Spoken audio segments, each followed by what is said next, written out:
Wahadana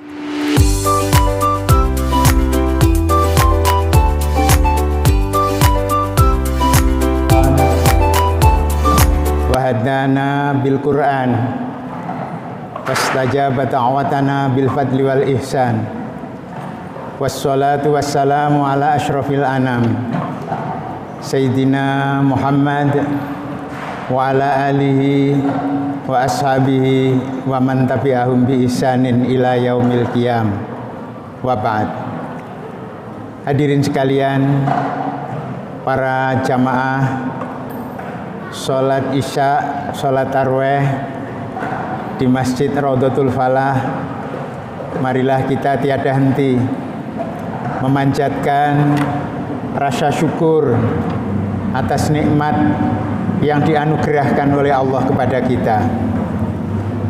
Kita masih diberikan kesehatan, masih diberikan kemampuan, dan masih diberikan untuk bertemu kembali dengan bulan suci Ramadan pada tahun ini 1442 Hijriah. Berarti doa kita diijabah dan dikabulkan oleh Allah Subhanahu wa taala. Sejak bulan Rajab kita sudah berdoa, ya Allah, berkailah kami di bulan Rajab, berkailah kami di bulan Sya'ban, pertemukanlah kembali kami di bulan Ramadan. Alhamdulillah, kita hari ini memasuki puasa yang kedua di bulan Ramadan ini. Hadirin sekalian yang dirahmati oleh Allah Subhanahu wa taala, sudah banyak yang menjelaskan yang berkaitan dengan puasa di bulan Ramadan ini. Dan saya akan mencoba bahwasanya ternyata puasa Ramadan seperti ini bukan hanya merupakan kewajiban, bukan hanya merupakan keharusan seperti yang tertuang dan tersurat di dalam Al-Baqarah 183, akan tetapi ternyata puasa Ramadan sudah menjadi kebutuhan dalam kehidupan kita. Mengapa saya katakan bahwa puasa Ramadan menjadi kebutuhan dalam kehidupan? Karena yang namanya pelaksanaan ibadah Ramadan ini akan menjadikan orang butuh dalam hidup ini kebahagiaan lahir dan batin. Nah, ternyata kebahagiaan lahir dan batin ini merupakan kebutuhan dalam kehidupan kita sehari-hari.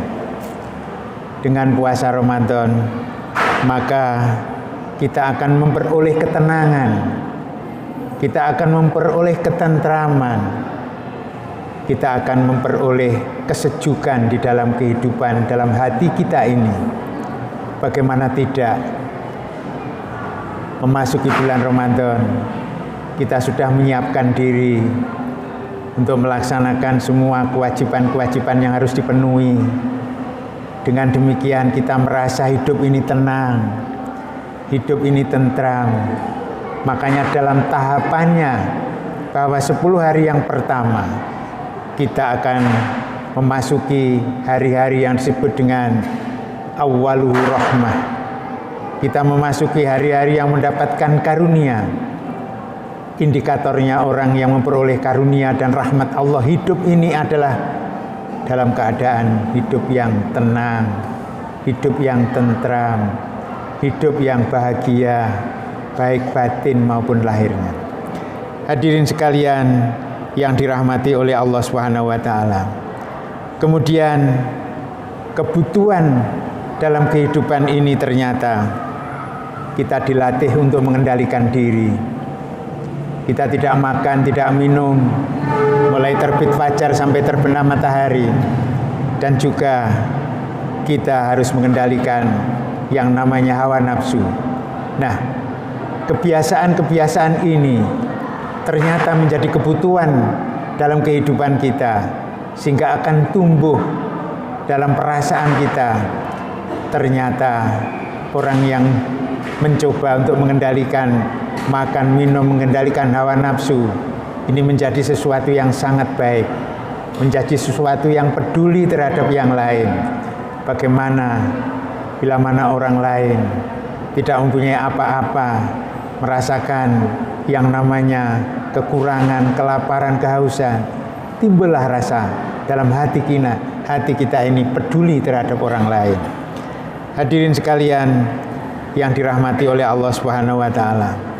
Oleh karena itu, puasa bukan hanya semata-mata kita enggak makan dan tidak minum sesuai dengan ketentuan, akan tetapi sebagaimana yang disabdakan oleh Nabi kita Muhammad Rasulullah sallallahu alaihi wasallam, idza sumta falyasum sam'uka wa basaruka wa lisanuka anil kadhibi wal ma'asim.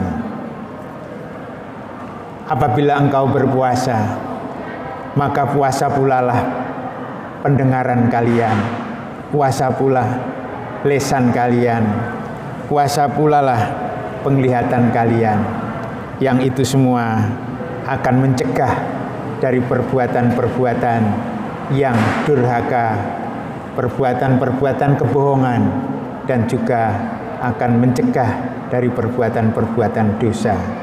Jadi kalau kita memenuhi syarat rukunnya, ya memang seperti itu puasa, kita nggak makan, nggak minum, memenuhi persyaratan, tetapi untuk memperoleh pahala yang utuh, Rasulullah pernah bersabda, puasa pula mulutmu.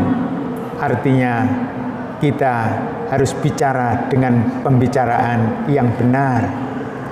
Puasa pula pendengaranmu, gunakanlah telinga ini untuk mendengarkan hal-hal yang baik. Puasa pula lah penglihatanmu, mata kita juga ikut puasa, kita gunakan untuk melihat hal-hal yang baik, hal-hal yang bermanfaat. Hadirin sekalian yang berbahagia, kemudian kita hidup ini, kita butuh menjadi orang yang taat, kita butuh menjadi orang yang jujur, kita butuh menjadi orang yang disiplin. Nah, dengan puasa ini ternyata kita ada pelatihan bahwa kita melakukan kepatuhan yang utuh. Bagaimana tidak patuh? Kalau kita sudah waktunya berbuka puasa, sudah tahu waktunya jam berapa, jangankan semenit, setengah menit maju pun tidak berani, karena kita patuh. Begitu pula pada saat sahur, akhirkan sahur Anda, tetapi kita tunda, kita mundurkan sampai masuk waktu subuh, tidak berani kita patuh. Kemudian kita juga menjadi orang yang jujur. Artinya kata-kata dan ucapan dan perilaku ini sama. Apa yang diucapkan dengan yang dilakukan adalah merupakan sesuatu yang sama dalam hal kenyataannya. Begitu pula kita dilatih disiplin. Disiplin tentang waktu. Kita tidak ada yang nggak disiplin pada saat puasa. Dan ini harus kita istiqomahkan. Kita kontinuitaskan. Setelah puasa, kita tetap melakukan kejujuran, kita tetap melakukan ketaatan, kita tetap melakukan yang namanya kedisiplinan. Nah, kalau ini terbawa, maka kita akan menjadi orang yang benar-benar bahagia, karena semua orang mendambakan yang namanya kehidupan seperti ini. Hadirin sekalian yang dirahmati oleh Allah Subhanahu wa taala. Di dalam Al-Quran surat At-Taubah ayat 119 Allah berfirman, a'udzubillahi minasyaitonirrajim, ya ayyuhalladzina amanu taqullaha wa kunu ma'as-shadiqin. Wahai orang-orang yang beriman, bertakwalah kepada Allah dan jadilah kalian menjadi orang-orang yang jujur, yang dalam bahasa Jawanya dikatakan teman. Hadirin sekalian yang dirahmati oleh Allah Subhanahu wa taala, Rasulullah juga bersabda, inna sidqa yahdi ilal bir. Sesungguhnya yang namanya kejujuran akan membawa ke dalam kebaikan. Wa innal birra yahdi ilal jannah. Dan kebaikan akan membawa kita ke dalam surga. Begitu sebaliknya, innal kadziba yahdi ilal fujur, kebohongan, ketidakjujuran akan membawa orang tersebut yaitu ke ranah durhaka.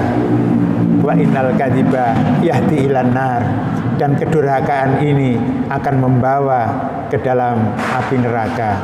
Hadirin sekalian yang dirahmati oleh Allah Subhanahu wa taala, maka kejujuran, kedisiplinan, kepatuhan merupakan kebutuhan dalam kehidupan kita sehari-hari.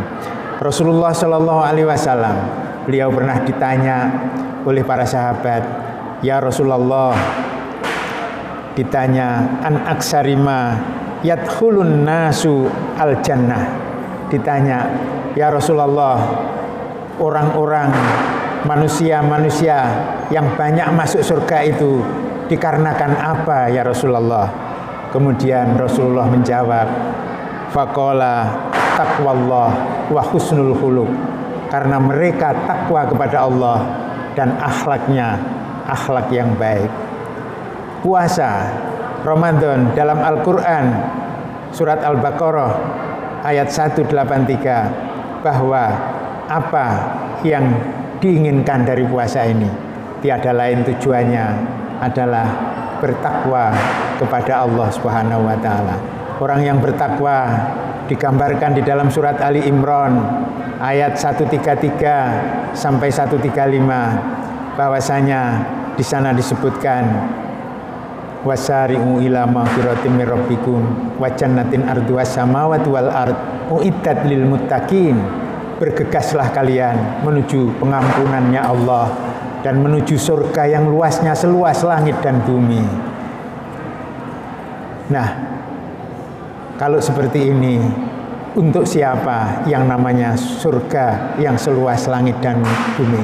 Ini adalah dipersiapkan untuk orang-orang yang bertakwa, lil muttaqin alladzina yunfikuna fis sarra wad dharra wal kadhiminal ghaidz wal afina 'anil nas wallahu yuhibbul muhsinin. Indikatornya orang yang bertakwa yang pertama yaitu yunfikuna fis sarra wad dharra, menafkahkan apa yang dimiliki dalam suasana lapang maupun suasana sempit. Oleh karena itu, kalau sudah punya harta benda yang nilainya sudah memenuhi kewajiban berzakat, maka keluarkanlah zakat karena ada hak orang lain di dalamnya. Kalau tidak punya apa-apa pun, Rasulullah pernah bersabda, orang yang enggak ada apa-apanya bisa bersedekah, membaca tasbih, membaca takbir, membaca tahlil, membaca tahmid, membantu orang lain dengan tenaga yang ikhlas, itu pun sudah termasuk bersedekah.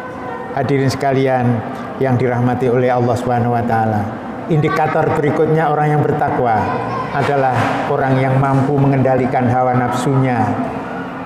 Orang yang tidak mampu mengendalikan hawa nafsunya adalah menjadi orang yang temperamental, tidak mampu mengendalikan hatinya, menjadi hati yang keras, tersinggung sedikit marah, nggak jelas urusannya, ngamuk. Nah, itulah pertanda bahwa belum termasuk orang yang bertakwa. Kalau orang yang bertakwa, maka dia mengendalikan diri dari hal-hal yang tidak baik, dari hawa nafsu, kemudian hatinya hati yang lembut, kemudian suka memaafkan orang lain. Walaupun teman, sahabat salah, belum minta maaf, kita sudah bersedia memaafkan lebih dulu. Itulah hal-hal yang menyangkut indikator orang yang disebut dengan takwa kepada Allah. Walladzina fa'alu fahisyatan aw dzalamu anfusahum dzakarullah fastaghfaru lidzunubihim wa may yaghfiru dzunuba illallah wa lam yusirru ala ma fa'alu wa hum ya'lamun. Begitu pula orang yang bertakwa, indikatornya manakala pernah melakukan perbuatan yang fahsya, yang mungkar, yang salah, yang maksiat, maka cepat dia kembali ingat kepada Allah. Fastaghfaru lidzunubihim, istighfar, mohon ampun kepada Allah atas dosa-dosanya dan tidak mengulangi lagi. Dan sebenarnya dia tahu bahwa yang mungkar, yang fahsya adalah sesuatu yang tidak baik. Yang terakhir, kita butuh hidup ini sehat. Rasulullah bersabda, sumu tasihu, puasalah kalian, kalian akan menjadi sehat. Maka sehat menjadi kebutuhan kita, apalagi di era pandemi COVID-19 seperti ini. Maka dengan puasa, kalau kita berpuasa yang benar, maka Allah akan memberikan kalian hidup ini sehat. 10 hari pertama, 10% organ-organ tubuh ini akan menjadi baru lagi. 10 hari berikutnya 65% organ-organ tubuh ini seperti direvisi, seperti ya masuk bengkel menjadi segar kembali, dan begitu seterusnya. Inilah beberapa hal yang bisa kami sampaikan pada kesempatan ini. Mudah-mudahan ada manfaatnya bagi kita semua. Kurang lebihnya mohon maaf. Wa akhiron aqulu qouli hadza wa astaghfirullahal azim. Wassalamualaikum warahmatullahi wabarakatuh.